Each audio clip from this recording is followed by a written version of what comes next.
मैं आज बैरिया विधानसभा क्षेत्र विशेष रूप से और बलिया के अपने पूज्य लोगों से, सम्मानित लोगों से, प्रिय नौजवान साथियों से, पूजनीय माताओं बहनों से एक अपने हृदय का भावुक अपील करना चाहता हूं। आज कोरोना नाम की वैश्विक महामारी ने पूरे इंसान और इंसानियत को दहला दिया है। जो भी परिदृश्य देखने को या सुनने को मिल रहा है उससे हर इंसान, दुनिया का हर इंसान दुखी है और भीतर से डरा हुआ है। मैं इस पर अपना एक निजी जीवन का अनुभव मैं चाहता हूं कि अपने बैरिया विधानसभा क्षेत्र और कुछ जनता के सामने रखूं और अपने प्रजातांत्रिक मुखिया होने के धर्म को पूरा करूं। पूज्य लोगों, मैं जिस तरह से आप समाज में रहते हैं, जिस तरह से आप अपने परिवार संसार में रहते हुए इस बीमारी का सामना कर रहे हैं, मैं भी एक प्रतिनिधि के नाते ही मैं किसी भी दिन अपने विधानसभा क्षेत्र से अलग रह करके, अपनी जनता से अलग रह करके जीवन जीने का मन में कल्पना भी नहीं किया। और मेरा ये एक तरह से सुखद सौभाग्य ही है कि एक प्रतिनिधि के नाते जो समाज विपत्ति काल में जो समाज के बीच में रह करके उनकी सेवा करने का स्वभाव पालना चाहिए, उस धर्म को हमने पूरा करने का प्रयास किया है। कुछ लोगों, इस महामारी ने विज्ञान जगत को खुली चुनौती दिया है कि एक बार इसकी लहर आने के बाद भी विज्ञान कुछ नहीं कर पाया, चिकित्सा पद्धति कुछ नहीं कर पाई और फिर दोबारा यह दूने उत्साह और दूने स्पीड के साथ संसार को प्रभावित करने का एक भयंकर रूप, विकराल रूप समाज में खड़ा कर चुका है। मैं तो आप सबसे एक ही भावुक अपील करता हूं। मैं न चिकित्सक हूं, न कोई मैं वैद्य हूं। कुछ बंधु लोग इस पर टिप्पणी भी करते हैं, लेकिन मैं अपने प्रतिनिधि के नाते एक अपना धर्म पूरा करना चाहता हूं कि मैं विगत 1.5 वर्षों से मैं लगातार समाज के पीड़ित लोगों के बीच रह करके उनकी पीड़ा को सुन करके मैंने ये अनुभव आप तक भेजना चाहता हूं कि यही रोग वैसे लोगों को ज्यादा प्रभावित कर रहा है जो लोग अपने जीवन पद्धति को, जीवन शैली को परिवर्तित करके और आधुनिकता के नाम पर अपने जीवन को बिल्कुल विलासी और आराम तलब बनाने का स्वभाव पाल रखे हैं। कुछ लोगों, मैं तो आप सबसे प्रार्थना करता हूं कि मैं जीवन शैली जी करके विगत इस महामारी में अपने को आज तक जो आप सबकी कृपा से स्वस्थ महसूस कर रहा हूं, उस अनुभव को ही आप तक मैं शेयर करना चाहता हूं। आप इसको स्वीकार करेंगे नहीं करेंगे, लेकिन मैं अपने अनुभव को आप तक पहुंचाना चाहता हूं। मेरा प्रार्थना है कि आप भी इस अनुभव को अपने हृदय में विचार करके अपनाने की यदि कोशिश करेंगे तो हो सकता है इस महामारी में कुछ न कुछ आपको लाभ मिले। पहला बंधु, मैं आप सबसे मैं प्रार्थना करना चाहता हूं कि सभी लोग अपने जीवन में फ्रीज के पानी और ठंडा पानी का सेवन बंद कर दें। पहला मेरा प्रार्थना, यदि आप स्वीकार करना चाहें तो जरूर स्वीकार कीजिए कि कोई भी व्यक्ति अपने जीवन में फ्रीज का पानी, फ्रीज में रखा सामान बिल्कुल मत खाइए, पानी बिल्कुल ऐसा मत पीजिए। दूसरा, मैं प्रार्थना करना चाहूंगा कि पेप्सी कोला, कोको कोला, ये जो लिक्विड है, पता नहीं कई वर्षों से बना करके और उसको जो है जीवंत बनाए रखने के लिए केमिकलाइज करके और आपको ठंडा करके देने का प्रयास करते हैं। पता नहीं वो कितने महीने का, कितने वर्ष का वो जहर है, कोई जानता नहीं। लेकिन आधुनिकता का अंधा अनुकरण ने हर नौजवान को, हर बुजुर्गों को एक फैशन की दुनिया में प्रभावित करके पेप्सी कोला, कोको कोला पीने के लिए बाध्य करता है। मैं दूसरा प्रार्थना आप सबसे करना चाहता हूं कि कोई भी इंसान पेप्सी कोला, कोको कोला, ठंडा परहेज करे। यदि आप दोनों चीजों पर परहेज करेंगे तो मुझे विश्वास है कि इस कोरोना की महामारी में आपके जीवन रक्षा में विशेष मदद मिलेगी। तीसरा, मैं आप सबसे प्रार्थना करता हूं, मैं तो पूज्य मुख्यमंत्री जी और पूज्य अपने नेता प्रधानमंत्री जी से भी जरूर ये आप सम्मान करना चाहूंगा कि आप लोगों ने लॉकडाउन न करने का जो निर्णय लिया है, मैं इसको हृदय से सराहना करता हूं। लॉकडाउन देश के लिए लॉकडाउन है इसलिए इस महामारी का सामना किया जाए। दूसरी महामारी की जगह पर भूखमरी पैदा करना किसी राजा का, किसी नेता का धर्म नहीं है। इसलिए कम से कम केवल एक शत्रु है महामारी से लड़ा जाए, भूखमरी से कम जो है न लड़ने की परिस्थिति बने। इस तरह से लॉकडाउन करना किसी तरह से प्रासंगिक नहीं है। मैं भी आपके इस निर्णय के अनुसार अपनी भावना को उसमें जोड़ता हूं और आपके इस निर्णय का हृदय से स्वागत करता हूं। बंधुओं, तीसरा मैं भी अपील करना चाहता हूं अपनी जनता से, पूज्य जनता से, बैरिया विधानसभा क्षेत्र की विशेष जनता से मैं प्रार्थना करना चाहता हूं कि फ्रिज का पानी मत पिए, कोको कोला, पेप्सी कोला न पिए और संभव हो सके तो बासी भोजन का सेवन न करें। जब भी भोजन करना हो तो उस भोजन को गर्म करके उसका सेवन करिए।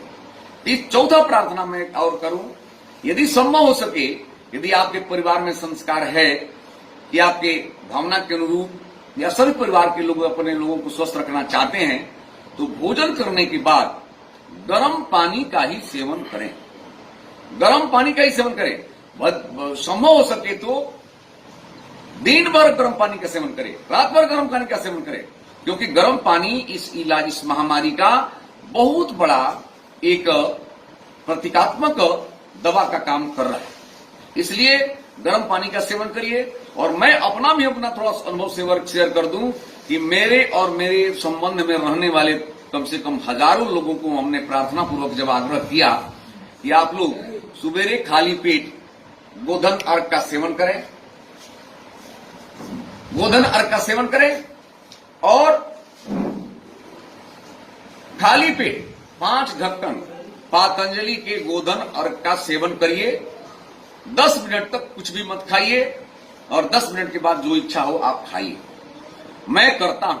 मैं लगभग 25 वर्षों से गोमूत्र, पहले गाय पालता था तो गाय का गोमूत्र पीता था, अब गाय नहीं पालता हूं तो अब जो है मैं पातंजलि का गोधन अर्घ अपने अटैची में रखता हूं और 5 से 6 ढक्कन पानी मिला करके सुबेरे दातुन करने के बाद पीता हूं। उसका लाभ मुझे ये महसूस हुआ है कि 101 बीमारियों का अकेले ये इलाज है। यदि आप इस पर विश्वास करना पसंद करेंगे तो मैं आपसे प्रार्थना करता हूं, बहुत इसमें पैसे का खर्च नहीं है। और यदि लाभ नहीं भी करता है तो ये नुकसान करने वाला भी तत्व नहीं है। तो मेरा प्रार्थना यदि आप स्वीकार करें तो सुबेरे दातुन करने के बाद आप जो है 5 ढक्कन गोधन अर्घ का सेवन जरूर करें। घर पर यदि गाय है तो गाय का गोमूत्र को सूती कपड़े से छान करके 25 से 50 ग्राम तक एक बार सेवन करें। बंधुओं, इस महामारी की शुरुआत सर्दी बुखार से हो रहा है। सुनने में जैसा आ रहा है कि सुनने में आ रहा है कि सर्दी बुखार से इसकी शुरुआत हो रही है। मैं इसमें भी आप सबसे एक छोटा सा प्रार्थना करना चाहूंगा। मैं एक बार पटना पुनाई चक में पूज्य नैया बाबा के आश्रम पर गंगा घाट पर गया था। नैया बाबा पूरा जीवन नाव में रह करके अपना जीवन व्यतीत कर लिए और तपस्या करते हुए अपने ब्रह्मलीन हो गए। नैया बाबा के आश्रम पर मैं रेत पर सैकड़ों लोग बैठे हुए थे और नैया बाबा ने अपने प्रवचन के क्रम में एक बात कहा था, मुझे अक्षरशः याद है, और उस बात को हमने हजारों लोगों मित्रों से अपने कहा है, उसका लाभ भी मिला है लोगों कि कितना भी दिन का कोई बुखार हो, कैसा भी बुखार हो, ये नैया बाबा के शब्द है कि कितना भी दिन का बुखार हो, कैसा भी बुखार हो, ए नारायण, यदि आप लोग 15 पत्ता काली मिर्च और 15 काली तुलसी और 15 काली मिर्च को सिलवटा पर पीसकर और उसमें पानी मिलाकर यदि आप 2 टाइम सुबेरे शाम यदि आप 2 दिन सेवन कर देंगे तो मुझे पूरा विश्वास है कि कैसा भी बुखार, कितना भी दिन का बुखार और किसी भी तरह का वायरस में 2 घंटे में इसका प्रभाव देखने को मिल जाएगा। 2 घंटे के भीतर इसका प्रभाव देखने को मिल जाएगा। आप इसको कम से कम सैकड़ों लोगों पर इस प्रयोग को भी करा करके प्रमाणिकता के साथ मैं कह रहा हूं कि आप 15 पत्ता तुलसी का, 15 काली मिर्च को सिलबटा पर पीस करके ठंडा पानी मिला करके, ठंडा है, गर्म नहीं करना है, ध्यान रखिएगा, काढ़ा नहीं पीना है, ठंडा पानी में मिला करके ठंडा रस को पी जाना है। 2 घंटे में यदि आपको प्रभाव दिखता है तो आप जरूर जो है शाम सुबेरे यदि किसी को सर्दी बुखार आ रहा है तो आप 2-3 दिन इसका सेवन कराएं। बंधुओं, आज पूरी दुनिया वैभव के नंगा नाच में भिड़ी हुई है।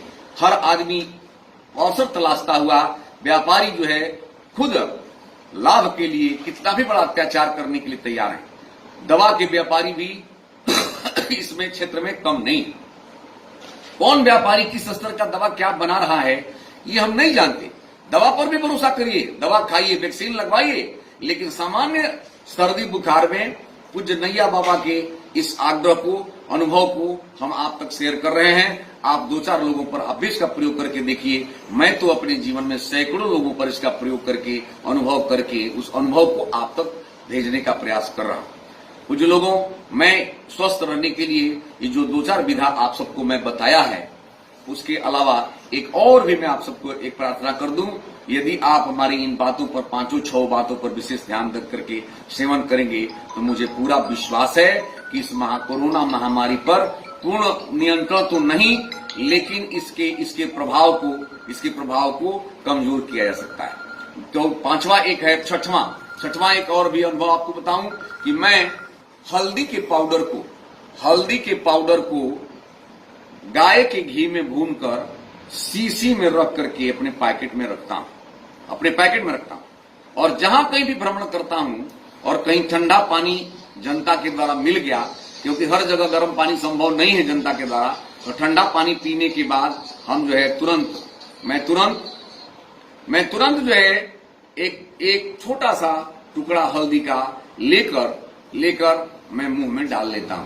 तो उस हल्दी पाउडर को गाय के घी में भून करके, और संभव हो सके तो दिन में 2-4 बार थोड़ा हल्दी, एक चुटकी हल्दी मुंह में डालते रहिए।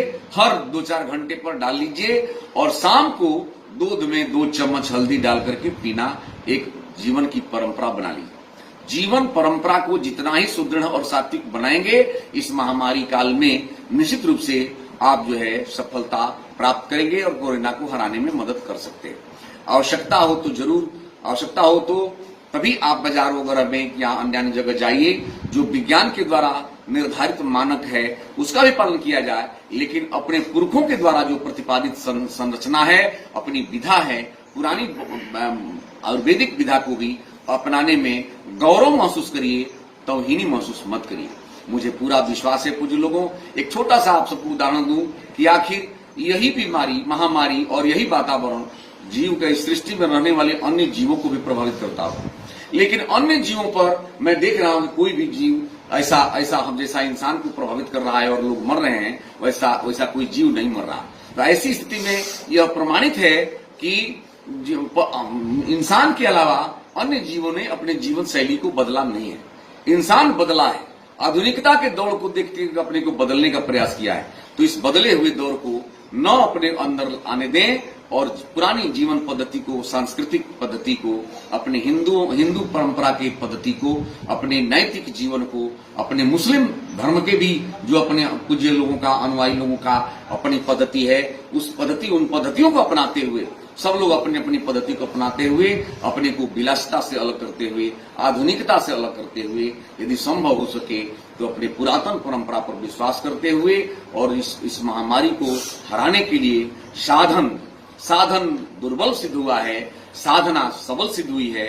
मैं अपने अनुभव को आप तक भेजने का प्रयास कर रहा हूं। मुझे पूरा विश्वास है कि आप सुबेरे दातून करके गोधन अर्घ का सेवन करेंगे। मुझे विश्वास है कि सर्दी और बुखार के प्रभाव होने पर आप तुलसी का पत्ता और काली मिर्च का सेवन करेंगे।